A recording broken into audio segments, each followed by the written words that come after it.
Hello everyone, welcome back to our channel Guide Hub. In this video, we will be learning how to delete Deepseek AI account. To delete Deepseek AI account, first you have to tap open your application or visit the official website, that is deepseek.com.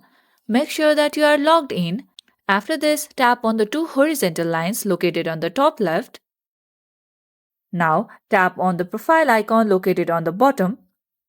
Here you can see various options such as your email, your terms of use, privacy policy, updates, color scheme of the application, app language, contacts, logout option, delete the chat option, and right below delete all chats, you will see delete account option. To delete your account, tap on it. Remember, deleting your account will forfeit any unused balance and block access to all Deepseek services. If you are confirmed, tap on delete. And here you go, you have successfully deleted account on Deepseek. Remember, when you delete your Deepseek account and all associated data such as personal information, preferences and history will be permanently removed from this platform.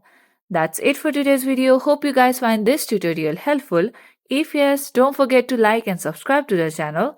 Press the bell icon so you never miss out to our videos. Goodbye till then.